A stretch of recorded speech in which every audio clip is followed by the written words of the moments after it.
오늘은 사도행전 13장 1절에서 12절로 제목은 세상의 필요라는 제목으로 말씀을 나누겠습니다. 1절에서 12절인데 사도행전 12장 25절과 1, 2, 3절을 읽도록 하겠습니다.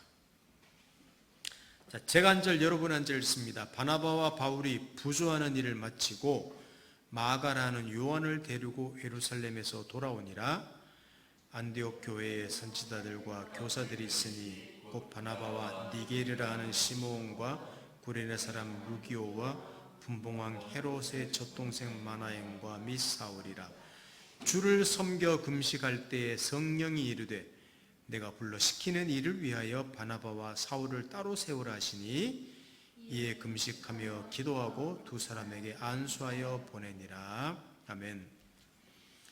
예루살렘 교회에는 계속해서 핍박이 있을 때 하나님께서는 이 세상의 또 다른 곳에서 새로운 일을 시작하고 계신 내용이 오늘 13장 내용입니다.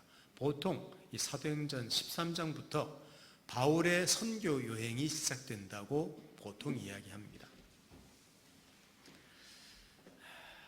자, 안디옥 교회라는 교회에서 하나님이 새로운 일을 시작하시는 일이 나오는데 이 안디옥 교회의 모습이 좀 독특했습니다. 그래서 저도 제목을 다양성을 가진 안디옥 교회라고 한번 적어보았는데 확장성이 있는 교회였다는 말입니다. 자, 기억을 더듬어서 사도행전 안디옥 교회가 어떻게 세워졌는지를 다시 한번 우리 좀 돌아보십시다. 사도행전 11장 19절에서 21절을 한번 보십시오. 그때 스데반의 일로 일어난 환란으로 말미암아 흩어진 자들이 베니게와 구브로와 안디옥까지 이르러 유대인에게만 말씀을 전하는데 그 중에 구브로와 구레네 몇 사람, 여러분 구브로는 어디라고 했던 거 기억나십니까? 구브로? 지금의 현재 키프로스 섬, 사이프러스라고 하는 키프로스 섬이죠. 구레네, 북아프리카에 있는 구레네 몇 사람이 안디옥에 이르러 헬라인에게도 말하여 주 예수를 전파하니 주의 손이 그들과 함께 하심에 수많은 사람들이 믿고 주께 돌아오더라. 이것이 안디옥 교회의 시작이었습니다. 그러니까 보통 유대인 회당에서 그 사람들이 가면 복음을 전하는데 이 구브로 키프로스 섬과 북아프리카의 구레네에서 온 몇 사람은 안디옥에 가서는 아예 헬라인에게, 이방인에게 복음을 전하는, 물론 거기서 온 사람들은 유대인들입니다. 이방인에게 복음을 전하는 것을 통해서 많은 사람이 주께 돌아와 교회가 형성된 곳이 바로 안디옥 교회거든요. 지금도 보면 그런 선교하는 교회라고 했기 때문에 우리나라에도 안디옥 교회라는 이름이 굉장히 많습니다. 실제로 안디옥 교회가 많아요. 근데 이 안디옥 교회에 예루살렘 교회에서 누구를 파송합니다.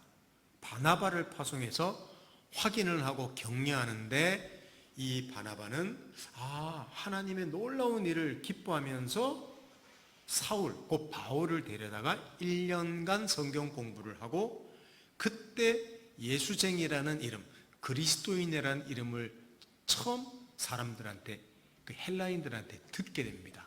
이게 독특한 모임이 되죠. 자, 성경 보십시다. 다시 사도행전 11장 25, 26절 그리고 29, 30절 한번 보십시다. 바나바가 사울을 찾으러 다소에 가서 만나매 안디옥에 데리고 와서 둘이 교회에 1년간 모여 있어 큰 무리를 가르쳤고 제자들이 안디옥에서 비로소 그리스도인이라 일컬음을 받게 되더라 하는 교회가 바로 이 안디옥 교회였고 29, 30절 보십시다. 우리 같이 읽어보십시다. 시작. 제자들이 각각 그 힘대로 유대에 사는 형제들에게 부조를 보내기로 작정하고 이를 실행하여 바나바와 사울의 손으로 장로들에게 보내니라. 그러니까 대기근이 있을 때 예루살렘 교회에도 어렵다는 말을 듣고 이 안디옥 교회, 이제 신생 교회에서 부조, 돈을 모아서 물질을 모아서 갖다 주는 참 안디옥 교회가 독특한 교회였다는 사실입니다. 시작부터 확장성이 있었고 시작부터 철저하게 준비했고 시작부터 사람들을 향한 긍휼과 관심이 컸던 교회가 안디옥 교회입니다. 이게 하나님이 무엇인가 세상을 위해서 하실 일을 위해서 준비하시는 어떤 내용입니다. 근데 실제로 안디옥에는 이 로마의 어떤 한 행정 도시이기도 한데 세상에 있는 수많은 그 다양한 사람들이 모여 있었던 곳이 안디옥이라고 합니다. 근데 교회에도 보면 그 지도자들 이름이 오늘 13장에 나오는데 그 지도자들 한 몇 사람 나오는 이름이 굉장히 다양한 이름이 나옵니다. 그러니까 누가가 의도적으로 기록했던 것 같아요. 그들 중에 두 사람을 선출해서 성령께서 세계 선교를 보냅니다. 자, 그 이름의 면모를 잠시만 살펴보십시다. 먼저 나오는 이름이 우리 아까 13장 봤듯이 바나바라고 하는 사람입니다. 출신이 어디입니까? 바나바? 구브로, 키프로스 섬 출신입니다.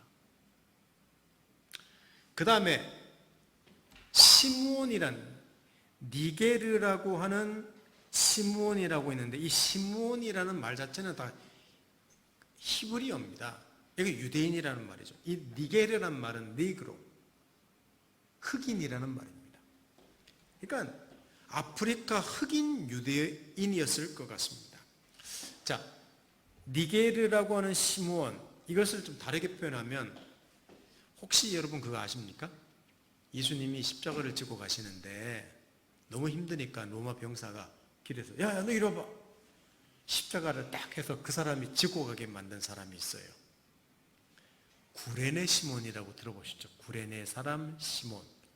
많은 성경학자들은 바로 여기에 나오는 이 안디옥 교회의 니게르라고 하는 시몬이 예수님의 십자가를 억지로 대신 지고 갔던 구레네 시몬이라고도 말합니다.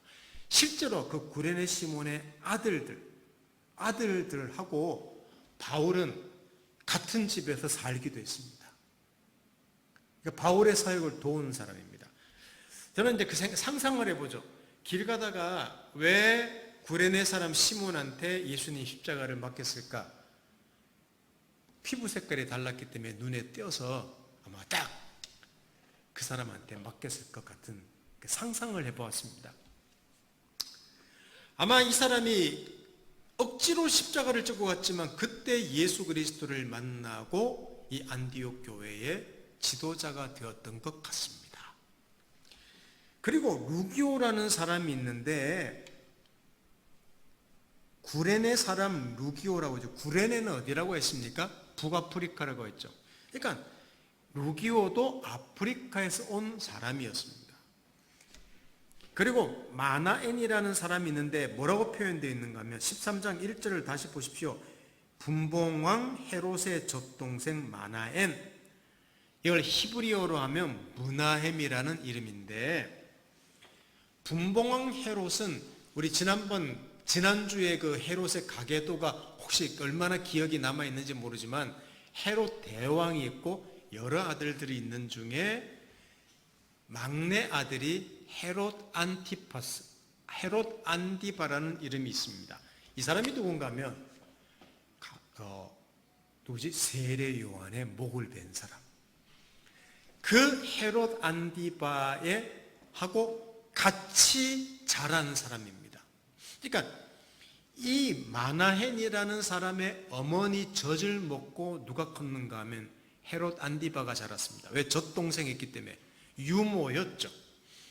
그래서 이 마나헨은 어릴 때부터 왕실에서 살았던 것 같습니다. 한때는 권력을 누렸던 것 같습니다. 그런데 그러니까 이 마나헨은 그 왕실에 대한 어떤 정보도 다 가지고 있고 권력이 있기 때문에 이 사람이 예수 그리스도를 믿게 되었을 때 많은 도움이 있었을 것 같아요. 한 사람은 세례 요한의 목을 베는 사람이 되어버렸고 한 사람은 교회의 지도자로 남습니다. 참 재밌습니다. 그리고 마지막으로 길리기아 다소 출신의 사울, 바울이라는 사울이죠. 바울에 대해서는 다음 주에 좀 더 자세히 말씀을 드리겠습니다. 한편으로는 철저한 율법을 지키는 바리새인, 율법에 정통한 바리새인, 그리고 한편으로는 로마 시민권을 가진 독특한 사람입니다. 제가 왜 이렇게 좀 자세하게 말씀을 드렸는가 하면 안디옥 교회에는 다양한 인종과 문화를 가진 사람들이 있었습니다. 이런 안디옥 교회의 면모를 보면 안디옥 교회가 세계를 품기 위해, 세상을 품기 위해서 하나님께서 준비하신 교회다. 그런 어떤 면모를 우리는 여기서 볼 수 있습니다. 여러분, 모든 안디옥 교회가 이런 모습을 갖추었기 때문에 모든 우리 교회들이 이런 교회가 되어야 된다. 물론 될 수는 있습니다. 그런 말은 아닙니다. 그러나 세계 선교를 위해서 하나님이 한 거점으로 삼으신 안디옥 교회가 이렇게 다양성을 가졌다는 것은 우리에게 시사하는 바가 큽니다. 왜냐하면 확장성이 그만큼 있었다는 교회가, 그리고 배타성이 적었다는 겁니다. 여러분, 유대인만 복음을 전해서 같이 모여있다면 상당히 배타적이었을 것입니다. 근데 여기에는 다양한 사람들이 다 있었어요. 모여서 무슨 이야기 했겠습니까? 난 헤롯하고 같이 살았는데 헤롯 그 새끼 말이야, 그 자식 말이야, 그래 이야기하고. 아프리카에서는요 이렇습니다.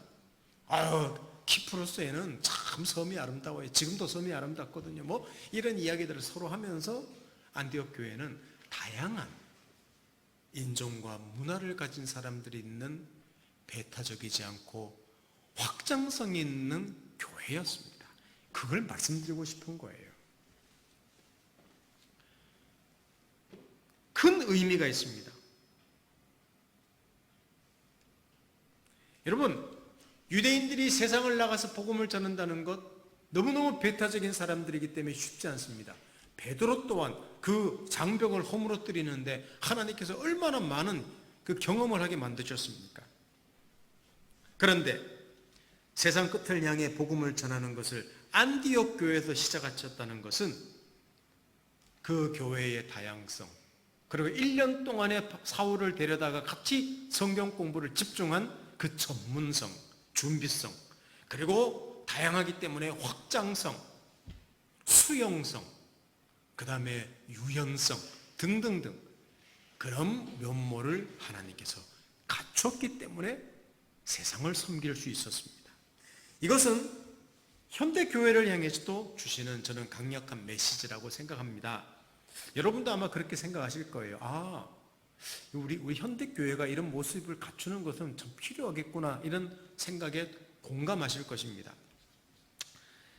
성도 여러분, 세상은 복잡합니다. 그리고 너무 다양합니다. 지금은 특별히 개인을 존중하는 시대입니다. 그렇지 않습니까? 그리고 빠르게 수용하고 빠르게 변합니다.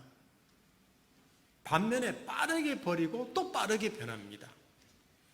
이런 사람들을 대할 곳이 어딘가 하면 교회고 우리 하나님의 사람들입니다. 여러분들, 저와 여러분은 그런 사람들과 함께 살고 있습니다. 많은 교회가 이런 세상을 수용하려고 힘쓰고 있습니다. 그러나 여전히 많은 교회는 배타적이고 다양성이 없습니다. 인간에 대한 이해도 적고, 이것은 우리 교회 다니는 분들 보면 하나님이 어떻게 하셨다, 하나님이 하나님 뜻이거든, 하나님 하는데 사실 하나님을 잘 모르기 때문에 인간에 대한 이해가 적은 거예요. 하나님을 잘 이해하면 인간에 대한 이해가 커질 수밖에 없습니다. 저는 그렇게 생각합니다. 우리는 하나님께서 세상을 품기 위해 안디옥 교회에서 시작하셨다는 사실을 가볍게 보아서는 안 됩니다. 이런 면에서 저는 오랫동안에 여러분도 아시다시피 제자훈련을 한다고 너무 폐쇄적인 사역을 했기 때문에 여전히 아직까지도 그 사역을 그만둔 지가 5년이 넘었는데도 아직도 닫혀있는 면이 많이 남아 있습니다. 저 주변에서도 그런 이야기 많이 듣습니다. 제 스스로가 생각할 때도 예전에 가져 있는 그 폐쇄성, 그 여전히 있는 것 같아요. 그래서 지금의 세대를 품기 위해서 지금도 계속 도전을 저는 받고 있습니다. 자신을 준비하고 더 넓어지려고 하고 더 유연해져야 한다는 그 어떤 사실에 저는 직면하고 있습니다. 또 그렇게 돼야 되고, 그게 저는 교회를 부흥케 하기 위해서 그렇기보다는 제가 목사이기 때문에 목사로서의 한 사람으로서, 아니 현대인이라고 해도 그렇게 살아야 되는데, 한 목사가, 한 사역자가 이 세상에서 사람을 만나서 그들을 그리스도에게를 그 사람들한테 소개하기 위해서는 이런 유연성, 확장성이 없으면 어려운 시대에 제가 사역하고 있습니다. 여러분도 살고 있습니다. 어쩌면 지금 우리가 겪고 있는 세계적인 팬데믹은 사람들을 더 반기독교적으로 만듭니다. 그렇죠? 얼마나 반기독교적인 그 분위기로 만드는지 몰라요. 근데 이 팬데믹은 교회를 향해서 하나님께서 주시는 거대한 메시지일지도 모릅니다. 어떤 메시지? 자세하게는 말씀드릴 수 없습니다는 제가 요점만 말한다면 교회가 변화되어야 된다. 교회는 반드시 변화되어야 된다는 메시지 말입니다. 물론 진리는 변하지 않습니다. 인간의 죄성도 변하지 않습니다. 우리 사람은 변하지 않아 이런 이야기를 참 많이 합니다. 맞는 말입니다. 그러나 세상은 급격하게 변하고 있습니다. 교회도 변해야 되는데 좀처럼 변하지 않습니다. 심지어는 율법에 성경 문자에 머물러 있는 교회들도 엄청 많습니다. 어떤 신학자는 이렇게 말했습니다. 교회는 시대마다 새롭게 옷을 갈아입어야 됩니다. 이런 말을 한 사람도 있습니다. 그렇습니다. 진리는 변하지 않고 하나님도 변하지 않고 그 다음에 복음도 변하지 않지만 그 복음을 듣는 세대는 인간성도 변하지 않습니다. 본질도 변하지 않습니다. 그러나 문화도 변하고 역사도 변하고 모든 것들은 변합니다. 지식도 변합니다. 그러므로 교회도 변해야 됩니다. 본질은 변하지 않더라도 비본질적인 요소에 대해서는 과감하고 급진적인 태도를 보여야 된다고 저는 생각합니다. 저한테도 필요하기 때문에 말씀을 드리는 거예요. 사랑하는 성도 여러분, 우리는 아주 작은 공동체입니다. 그 안에 각 사람이라는 세상이 있습니다. 우리 이 작은 공동체 내에 사실은 많지 않지만 여러 세계가 있다는 말이에요. 복음에서만큼은 하나가 되고 또 하나님에 대해서만큼은, 성경에 대해서만큼은 전문가가 되어야 되는 것은 맞지만 그뿐 아니라 각 사람이 가진 다양성을 존중하고 각자의 전문성 또한 개발해서, 왜? 우리가 다 취미도 다르고 모양도 다르고 혈액형도 다르고 모든 것이 다 다르지 않습니까? 그러니까 우리는 자기가 가지고 있는 것을 개발해야 되는 거예요. 전문성을 개발해야 되는 거예요. 그래서 세상을 선교해야 되는 거예요. 그게 우리 그리스도인들이 갖춰야 될 면모라고 저는 생각합니다. 여러분, 교회에 오시면요, 목사가 모든 것을 다 책임질 것처럼 생각하지 마십시오. 저 인생 상담, 진로 상담 등 모든 거 다 할 수 없습니다. 저는 목사 역할을 할 뿐입니다. 제 독특한 역할이 있을 거예요. 그러나 다양한 사람들이 우리 안에도 있습니다. 직장인도 있죠. 또 상담을 공부하는 분도 있죠. 학생도 있죠. 주부도 있죠. 아기도 키우죠. 저도 딸 셋을 키워봤습니다만은 제 손자를, 외손자를 한번 이렇게 몇 시간 본 적이 있었는데, 너무너무 내가 아이를 어떻게 키웠을까 든 생각이 들 정도로 키우기 힘들더라고요. 그런데 그 아이를 잘 키우면서 그 엄마로서, 부모로서의 역할하는 사람을 제가 지금은 또 따라갈 수 없을 것 같아요. 제가 저는 직장 생활을 안 해봤습니다. 저는 직장인들을 도울 수가 없어요. 그 진로 상담을 하기가 어려워요, 저는.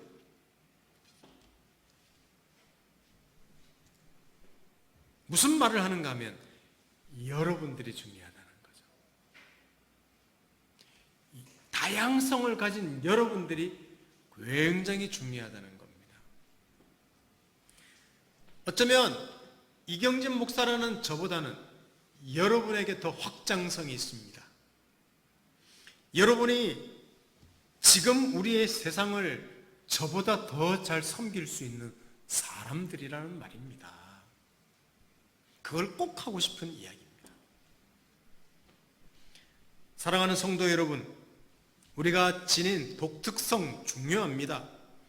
가능한 대로 자기다워질 일을 하십시오. 진리 외에는 늘 자신을 넘어서도록 배우고 버리고 훈련하십시오. 그래야 자신도 온전해지고 세상을 섬기는 사람이 됩니다. 다양한 문화 속에서 다양성을 가진 여러분들이 다양한 사람으로 자신을 훈련하고 개발하고 경험하고 부딪히고 실패하고 또 일어서고 하는 일들을 계속 하신다면 저 또한, 여러분 또한 이 세상을 섬기는 사람들이 될 것입니다. 이것이 저는 우리 교회의 모습이 되어야 된다고 생각합니다. 자, 그런데 이 안디옥 교회에 있는 다양한 이런 사람들 중에서 하나님께서는 바나바와 사울을 보냅니다. 두 사람은 성령의 보내심을 받습니다. 그리고 AD 47년에서 49년에 이르는 한 2년간의 선교 여행, 어쩌면 바울의 1차 전도 여행이 시작됩니다. 이 두 사람은 어디로 가는가 하면 구브로라는 바나바의 고향이기도 한 구브로로 다시 향합니다. 아마 그곳에 복음을 전해서 예전에도 복음을 전한 적이 있지만 유대인들에게 이제 다시 그들에게 있는 다양한 사람들한테 복음을 전할 필요가 있었던 것 같습니다. 자, 그 사도행전 13장 4절 5절 보십시오. 두 사람이 성령의 보내심을 받아 실루기아에 내려가 거기서 배 타고 구브로에 가서 살라미에 이르러 하나님의 말씀을 유대인의 여러 회당에서 전할새 요한을 수행원으로 두었더라. 자, 지도 한번 보십시다.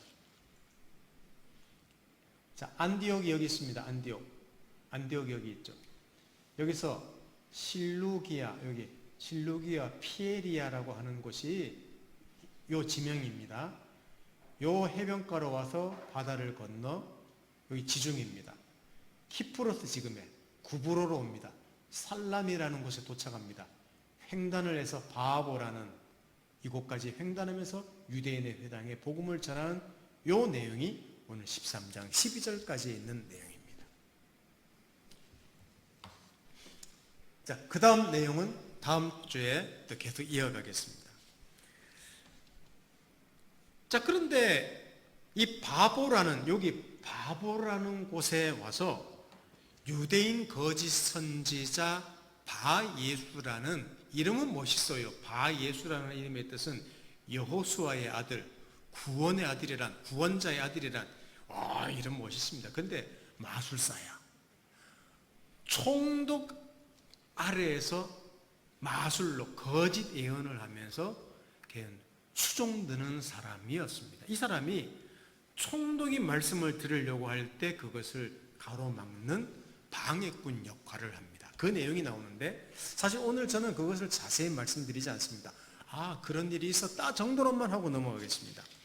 자, 성경 한 번만 읽어보십시다. 사도행전 13장 6절에서 12절을 보십시다. 자, 제가 한 절 여러분 한 절 읽습니다. 온 섬 가운데로 지나서 바보에 이르러 바예수라는 유대인 거짓 선지자인 마술사를 만나니 그가 총독 서기오 바울과 함께 있으니 서기오 바울은 지혜 있는 사람이라 바나바와 사울을 불러 하나님 말씀을 듣고자 하더라. 이 마술사 엘루마는 그 이름을 번역하면 마술사라. 그들을 대적하여 총독으로 믿지 못하게 힘쓰니 바울이라고 하는 사울이 성령이 충만하여 그를 주목하고 이르되 모든 거짓과 악행이 가득한 자요 마귀의 자식이요 모든 의의 원수요 주의 바른 길을 굽게 하기를 그치지 아니하겠느냐? 보라 이제 주의 손이 내 위에 있으니 내가 맹인이 되어 얼마 동안 해를 보지 못하게 하리라. 즉시 안개와 어둠이 그를 덮어 인도할 사람을 두루 구하는지라. 이에 총독이 그렇게 된 것을 보고 믿으며 주의 가르침을 놀랍게 여기니라. 이런 일이 일어납니다. 설명하지 않겠습니다. 이게 첫 번째 선교 목적지에서 일어나는 일입니다. 예루살렘 교회가 핍박을 받을 때 하나님이 새로운 일을 안디옥 교회에서 시작하셨다고 했습니다. 예루살렘 교회만 보면 상황이 아찔합니다. 물론 베드로가 풀려나고 헤롯도 급사하지만 예루살렘 교회의 미래는 보장할 수 없었습니다. 그럴 때 하나님은 안디옥 교회를 통해서 더 넓은 곳을 향해 자신의 복음을 전하도록 하신 것입니다. 자기 애를 멈추지 아니하시고 방해받지 않겠다고 선언하시는 겁니다. 대적자들을 비웃듯이 말입니다. 여기서 박해를 해?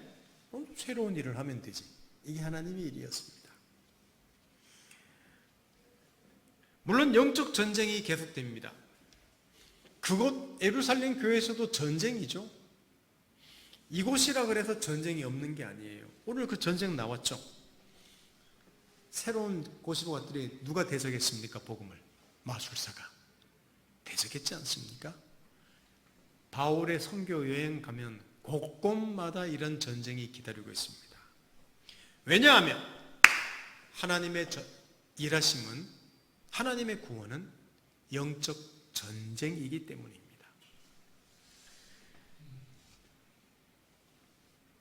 세상 끝을 향하는 하나님의 일하심, 하나님의 하나님 나라의 확장은 그 일 자체가 중요하기도 하지만 사실은 사람을 위한 일입니다. 그게 하나님의 일입니다. 하나님의 일, 그러면 여러분 이렇게 생각하시면 됩니다. 아, 사람을 위한 일이구나. 하나님은 사람을 위해서 열심히 일하시는구나. 이게 성경에 나타난 하나님의 일하심입니다. 하나님을 떠난 사람들, 죽음의 권세 아래 살아가는 사람들, 창조주를 모르고 자신이 피조물인 것을 모르고 살아가는 사람들, 반드시 구원이 필요한 존재임을 모르고 살아가는 사람들에게 창조주와 구원주를 드러내시는 하나님의 일인 것이죠. 그렇습니다. 한 인간은 하나님의 형상으로 지어진, 그리고 하나님의 아들을 보내어서 죽게 하실 만큼 소중하고 존귀한 존재이기 때문에 하나님께서는 예루살렘에서도 일을 하셨고 안디옥에서도 일을 하십니다. 온 세상을 향해서 일하러 나가십니다. 이게 오늘 제목이 뭐였습니까? 오늘 설교 제목이 세상의 필요라고 했죠. 안디옥 교회, 이 세상의 필요인 그 안디옥 교회의 모습을 보았고 그 필요인 사람들을 하나님께서 왜 준비하시는가 하면 하나님께서 사람들을 사랑하시고 그 사람들은 한 사람 한 사람 너무나 소중하고 존귀한 존재이기 때문에 하나님이 일하신다는 사실을 성경에서 드러내고 계시는 겁니다. 여러분, 당시 인간은 어떤 존재였습니까? 유대인에게 이방인은 개와 같은 존재였습니다. 로마인들에게도 이방인들은 짐승처럼 취급했습니다. 여성들은 존재도 인간 숫자에도 들지 않았던 그런 시대에 또 로마서라는 성경을 잠깐 보십시다. 무엇을 위해서 예수님이 오셨고 누구를 위해서? 바울은 왜 세상에 복음을 전했는지를 이야기하면서 이런 이야기를 하고 있습니다. 자, 로마서 1장 18절에서 32절 좀 긴 내용인데 자, 여러분은 눈으로 한번 따라 읽어주시고 제가 한번 읽을 테니까 이런 관점으로 보시면 됩니다. 이게 인간이구나. 자, 읽습니다. 하나님의 진노가 불의로 진리를 막는 사람들의 모든 경건하지 않음과 불의에 대하여 하늘로부터 나타나나니 이는 하나님을 알만한 것이 그들 속에 보임이라. 하나님께서 이를 그들에게 보이셨느니라. 사람은 하나님을 알 수 있대요. 창세로부터 그의 보이지 아니하는 것들 곧 그의 영원하신 능력과 신성이 그가 만드신 만물에 분명히 보여 알려졌나니 그러므로 그들이 핑계하지 못할지니라. 자연 만물을 보면 하나님을 알 수 있습니다. 하나님을 알지만 하나님을 영어롭게도 아니하며 감사하지도 아니하고 오히려 그 생각이 허망하여지며 미련한 마음이 어두워져서 이게 인간입니다. 스스로 지혜있다 하나 어리석어 썩어지지 아니하는 하나님의 영광을 썩어질 사람과 새와 짐승과 기어다닌 동물 모양의 우상으로 바뀌었느니라. 지금은 돈으로 바꾸었죠. 돈을 섬기죠. 사람을 섬기고. 그러므로 하나님께서 그들을 마음의 정욕대로 더러움에 내버려 두사 그들의 몸을 서로 욕되게 하셨으니 이는 그들이 하나님의 진리를 거짓 것으로 바꾸어 피조물을 조물주보다 더 경배하고 섬김이라. 주는 곧 영원히 찬송할 이로다. 아멘. 이 때문에 하나님께서 그들을 부끄러운 욕심에 내버려 두셨으니 탐욕이 넘칩니다. 인간한테는. 그들이 여자들도 순리대로 쓸 것을 바꾸어 영리로 쓰며 남자들도 순리대로 여자 쓰기를 버리고 서로 향하여 음욕이 부릴 듯하며 남자가 남자로 더불어 부끄러운 일을 행하여 그들이 그릇 때문에 상당한 보응을 그들 자신에게 받았느니라. 이 동성애를 말하는 거예요. 또한 그들이 마음에 하나님 두기를 싫어하며 하나님께서 그들을 그 상실한 마음대로 버려두사 자기 길 가게 하셨다는 겁니다. 합당하지 못한 일을 하게 하셨으니 곧 모든 불의, 추악, 탐욕, 악의가 가득한 자요. 다 가득하다고 합니다. 시기, 살인, 분쟁, 사기, 악독이 가득한 자요. 수구수구하는 자요. 비방하는 자요. 하나님께서 미워하시는 자요. 능욕하는 자요. 교만한 자요. 자랑하는 자요. 악을 도모하는 자요. 부모를 거역하는 자요. 우매한 자요. 배약, 약속을 어기는 자요. 무정한 자요. 무자비한 자라. 그들이 이 같은 일을 행하는 자는 사형에 해당한다고 하나님께서 정하심을 알고도 자기들만 행할 뿐 아니라 그런 일을 행하는 자들을 옳다 하느니라. 무슨 말인가 하면 사람들에게는 이런 악이 넘치고 있습니다. 세상만 그럴까요? 우리도 그렇습니다. 여기까지 악이 넘치고 있어요. 남들을 비판하는데 자기도 행하고 있다는 겁니다. 그리고 다른 사람 하는 일들을 옳다는 거예요. 눈 감고 무시, 그러니까 무관심하다는 겁니다. 여러분, 이것이 세상일 것입니다. 그런데 하나님은 이 세상을 사랑해서 늘 새롭게 하는 일을 하신다. 이게 오늘 안디옥 교회로 보여주신 하나님의 메시지였습니다. 그리고 바로 이 일을 위해서 하나님은 영적 전쟁을 그냥 내가 복음을 전해서 사람들을 구원하마 이렇게 하는 게 아니라 그냥 전쟁을 하나님이 하시는 거예요. 악한 사탄과의 전쟁이기도 하지만 그 영에 사로잡혀 있는 사람들과의 전쟁을 하나님이 하시는 겁니다. 여러분, 하나님 앞에 쉽게 사람들 항복하지 않습니다. 사도행전을 보면 주께로 사람들이 돌아왔다고 많이 이야기하는데 그건 기적이에요. 하나님께서 그들을 은혜로 부르셨다는 이야기지 그들은 쉽게 돌아오지 않습니다. 사도행전에 그렇게 기록한 것은 역사 가운데 사람들이 쉽게 구원받은 것처럼 보이는 부흥의 역사들은 하나님께서 곳곳의 역사에서 은혜로 그 어두운 시대에 내가 사람들을 사랑한단다. 이 메시지를 심어준 것이지 사람들 돌아오지 않습니다. 항복하지 않습니다. 복음 듣지 않습니다.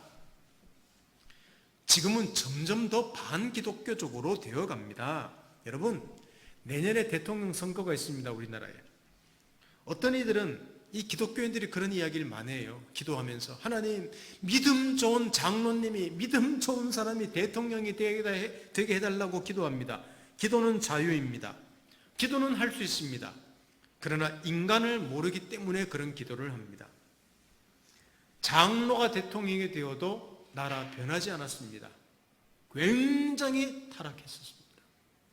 특별히 장로가 대통령이 되었을 때 교회가 심히 타락했었습니다. 놀라운 일이죠. 저 분명히 예언합니다. 목사가 대통령이 되고 장로가 대통령이 되더라도 하나님 나라 이 땅에 오지 않습니다. 여러분은 그런 기도하지 마십시오. 하나님께서 그러면 왜 로마 황제를 하나 구원하시면 되지 왜 하시지 않았겠습니까? 얼마나 쉬운 일인데. 인간을 아시기 때문입니다. 정치나 권력으로나 문화로 되는 문제가 아니기 때문입니다. 그래서 사람들을 보내어서 복음을 통해서 하나님이 사람을 얼마나 사랑하시는지 드러내시고 인간이 어떤 존재인지를 드러내시고 은혜로 붙잡으시는 겁니다. 여러분 그 복음을 전했다 그래서 예수가 그런 존재군요. 하나님이 살아계시군요.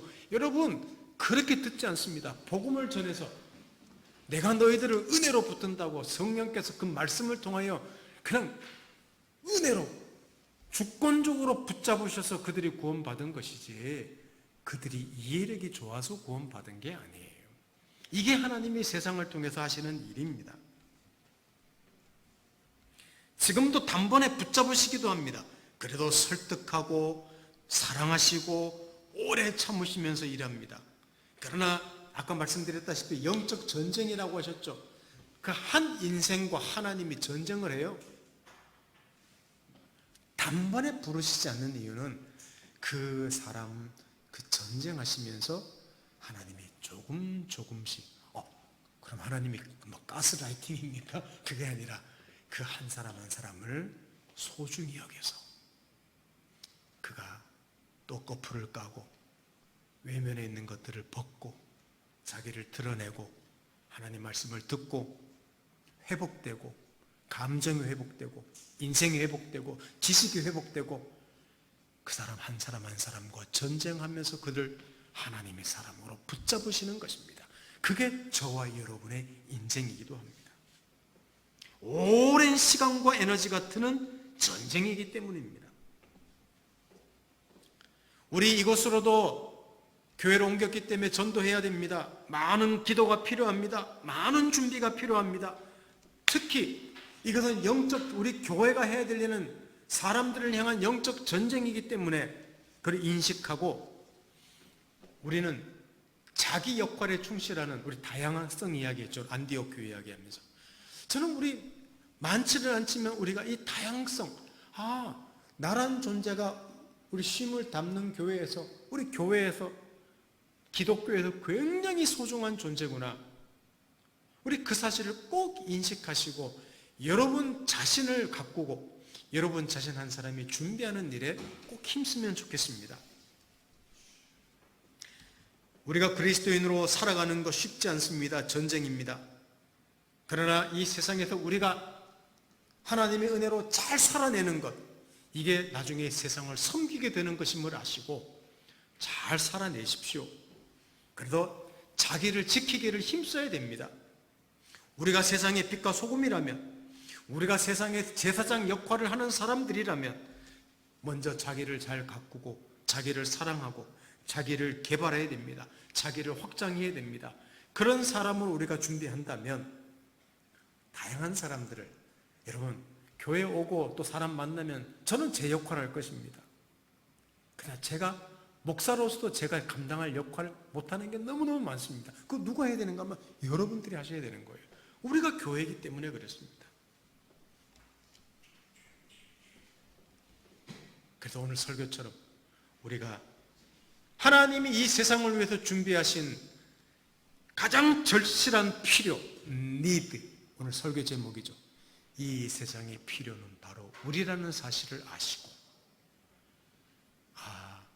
우리 자신들을 소중히 여겨 잘 가꾸는 우리 그런 사람이 되면 좋겠습니다. 그것이 우리 교회가 해야 될 일입니다. 이런 은혜가 이런 자기 정체성을 회복하고 자기를 가꾸는 일들이 우리 지금 현대 반기독교적인 사회에서 우리가 해야 될 가장 중요한 일이라고 생각합니다. 잠시 기도하겠습니다. 하나님 아버지, 오늘 안디옥 교회를 통해서 하나님이 하시는 일을 돌아보았습니다. 그 교회가 가진 확장성, 그리고 또 그 교회가 통해서 하나님이 왜 새로운 일을 하셨는지 하나님의 그 마음과 하나님의 일하심이 바로 우리를 향한 것인 줄 알고 우리도 이 시대에 세상을 좀 품을 수 있는 빛과 소금으로 자신을 잘 가꾸며 하나님이 우리를 하나님 아들을 주고 사신 존재가 되었는데 우리의 존재를 잘 가꾸어 또 세상을 섬길 수 있는 그런 한 사람이 될 수 있도록 축복해 주십시오. 예수님의 이름으로 기도드립니다. 아멘.